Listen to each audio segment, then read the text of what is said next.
Hi, I'm Daviani Saltzman, the Director of Public Programming at the AGO, and I'd like to welcome you to today's conversation with Adam Levine, Assistant Curator of European Art. Hi, Adam. Hi.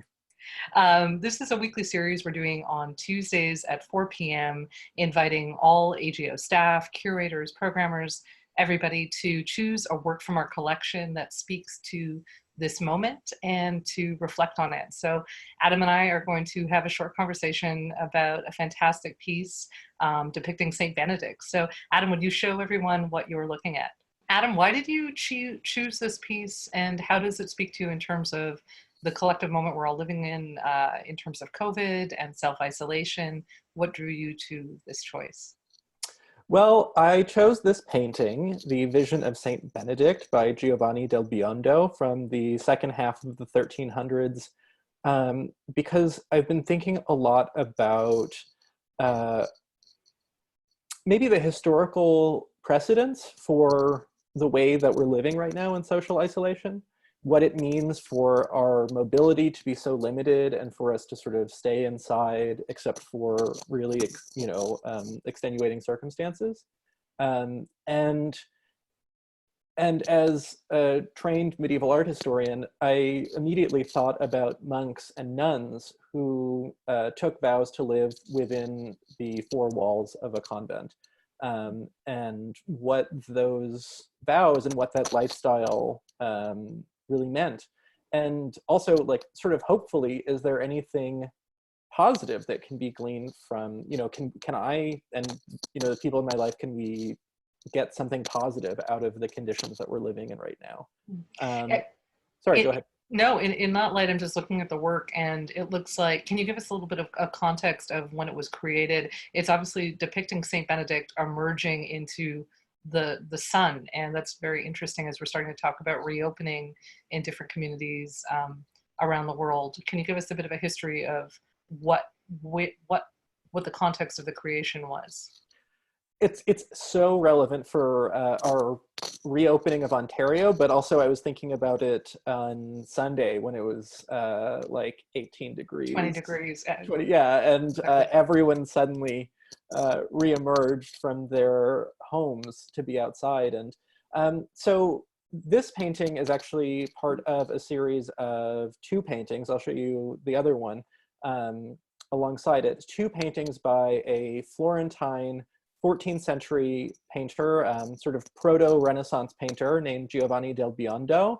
Mhm. Um, and it's one of five, that we have two of five known square format paintings on wood with gold and an egg tempera paint that come from the life of Saint Benedict and that tell different, sort of depict different episodes from the life of Saint Benedict. And so I chose this vision of Saint Benedict.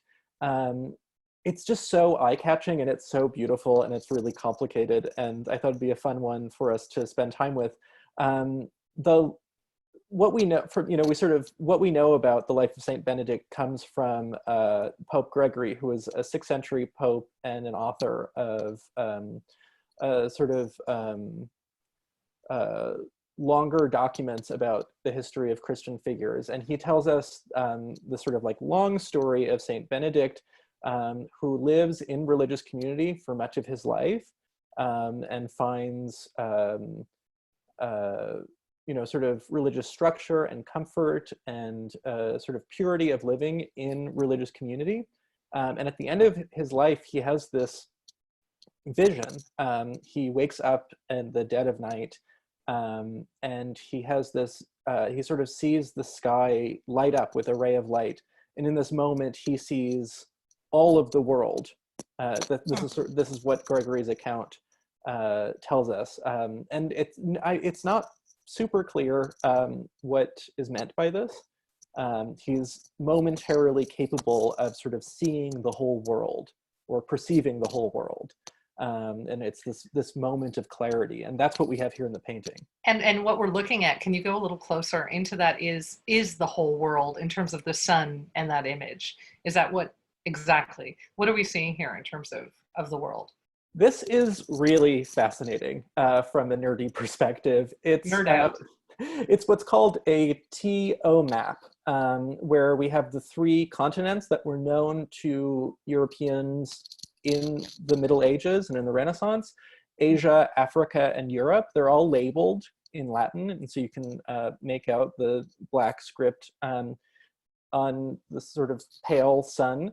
Um, and they're split with the sort of T shape that represents different bodies of water. So the Nile, the Red Sea, and then a river in Russia that I'm currently blanking on. It's sort of embarrassing.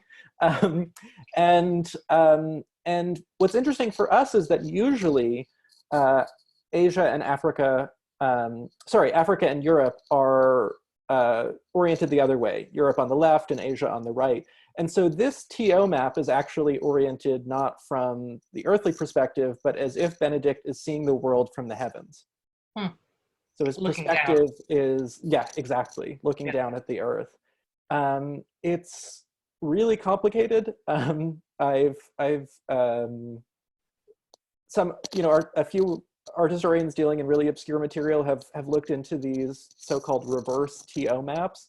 But the idea that we're supposed to get is that Benedict is in this moment, as he's emerging from the dark, he manages to see the entire world from a God's eye view. Hmm. And I think that has really interesting implications for our present moment. Tell me more about what you think about that. And just that, I mean, in light of kind of implications for this moment, St. Benedict's known for the rules of St. Benedict. And correct me if I'm wrong, aspects of that are a life in mediation and balance. Can you also tell us a bit about the rules of St. Benedict and how you interpret them in terms of our re-emerging into the world in the next period of time? So Benedict's rules are set out to guide religious life within monastic communities. So people that commit to living within four walls. And so I think that that's really interesting for us because we're effectively all in our own tiny convents right now. A lot of monasteries, the order of St. Benedict is established later, and so Benedictine monks and nuns grow a lot of their own food. So that's super interesting to me because everywhere I see people sprouting green onions in glasses or making their own sourdough. Germinating. Yeah, this sudden movement towards COVID victory gardens.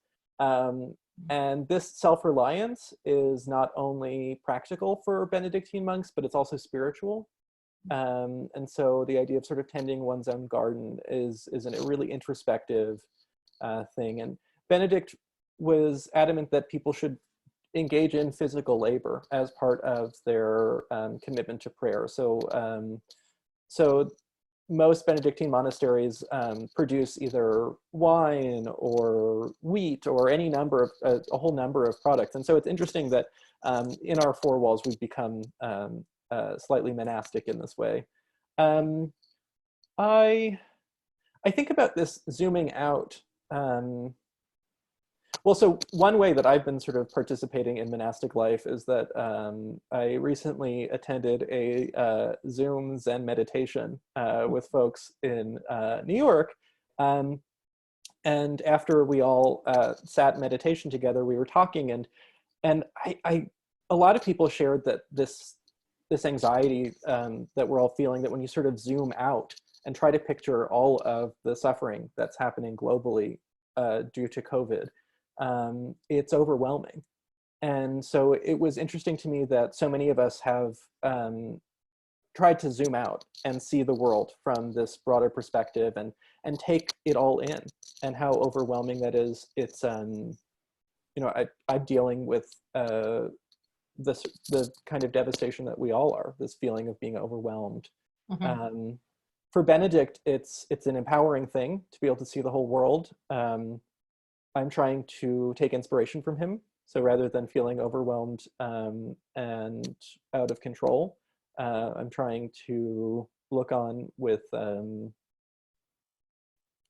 guess equanimity is probably the only word I can think of. Mm-hmm. And I mean, he seems to have that distance in his gaze as well. I mean, there's a brightness around it.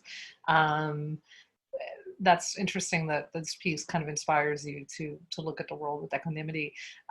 There's a question about which city is being shown and where he might be located in this image. Do you Mm, know that? that's a great question. As a youth, Benedict is born in Italy outside of Rome, and he's sent into Rome as a youth. And he decides that he doesn't really like the city. Hmm. And so he leaves and joins a group of monks. Uh, and I think if I remember correctly, that he's living, oh gosh, well, he founds, sorry, Monte Cassino. He does, there is no city. It's actually just a monastery, a monastic cell that he's emerging from. And he founds a really important Italian monastery called Monte Cassino.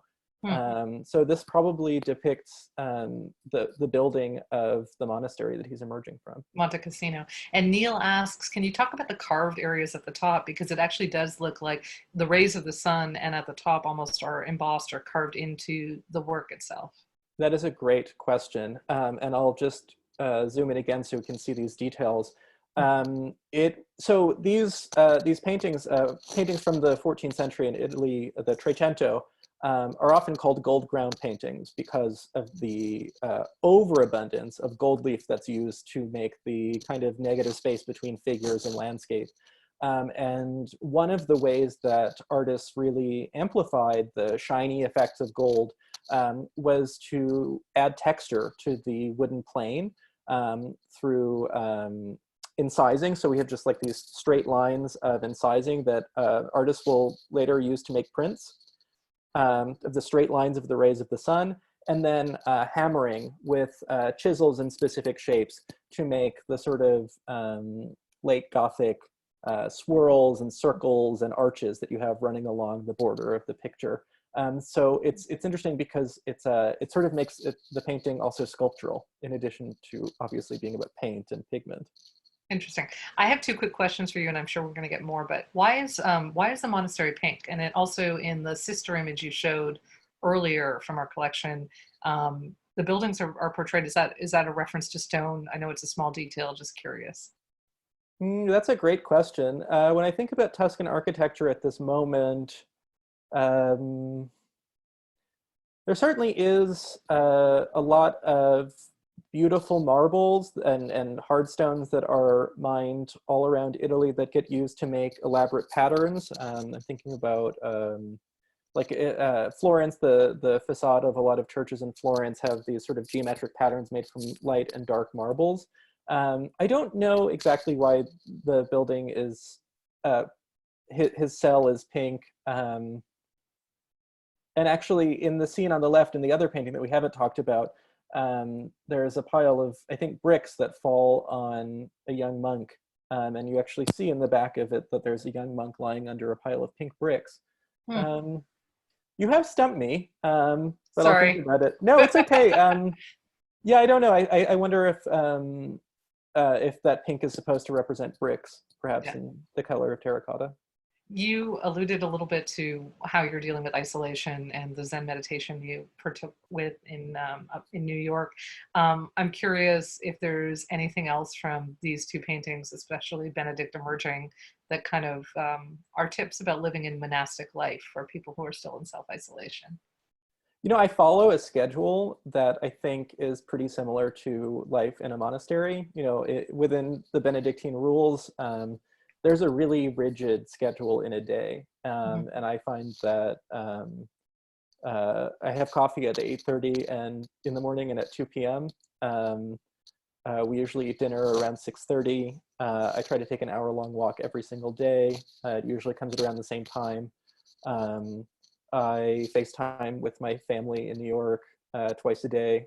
So it's just, for me, I find that the days would get out of hand otherwise. You know, I think I would probably try to work from bed, stay in pajamas all day if I didn't have these The items to, schedule. yeah, to mark the passage of time. And that's a deeply monastic tradition, to sort of have specific time for specific activities. And it's Do sort you of, know anything about go the ahead. Benedictine schedule? And that might be way too much, but I'm just curious if you know anything about that.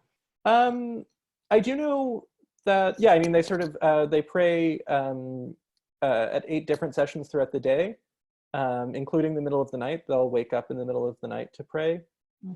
So they never actually have very long, uninterrupted blocks of sleep. So it's not a hyper leisurely lifestyle. And in addition to having time to meditate, there's always, as I said earlier, physical labor is a big part of life in a monastery. So I'm trying to, I guess for me, that's my walks. Um, and I just planted a window garden, so I'm going to tend my herbs. Nice. And sourdough, potentially. There's another question from the audience. Samarine asks, usually a halo around figures in the Middle Ages refers to angels, or is it used for both saints and angels? Absolutely. Yeah, it's also used for saints, and I'm really, this opportunity to talk to you about this has me sort of looking more closely at all 5 of the paintings of St. Benedict that we know that exist from this series. And so I'm hoping once I get back into the AGO building to do some work on these 5 paintings and thinking about them in a broader context, and to try to figure out why and for whom these paintings and the story of Benedict and his miracles and his status as a saint were important in the 1300s. I think we have time for one last question, and then I'll give some room if anyone wants to ask one via the chat box. But I wanted to kind of ask you a broad question about what you feel the role of museums and cultural institutions in this moment is, and any parting thoughts around about why you chose the work. It's a great question. I think there will never be, seeing paintings over the internet will never be quite as rewarding as coming and looking at them up close in person. And I'm really excited for everyone to come back to the AGO once we can all gather together again. But I think that for now, museums on the internet and cultural institutions on the internet give people freedom to travel from their own home, and see different parts of the world, and think historically and think expansively in ways that I hope will help people to sort of get out of the monotony of living at home and the fear and anxieties that come at this time. I hope that that museums can give people like freedom. Yeah. Well, I thank you so much for sharing your thoughts. And is there anything else in terms of the image itself, and why you chose it in light of this moment? It's really beautiful. I loved just the sense of emerging into the sunlight, despite the fact we're about to go into a short polar vortex in southern Ontario. Yeah, I think certainly the gold and the emergence. It's very sunny and optimistic, and I think we need that. Likewise, thank you so much for your time, and we'll be back here at 4 o'clock next Tuesday talking to AGO staff about work that inspires them at this time. Thank you. Thanks. Thank you.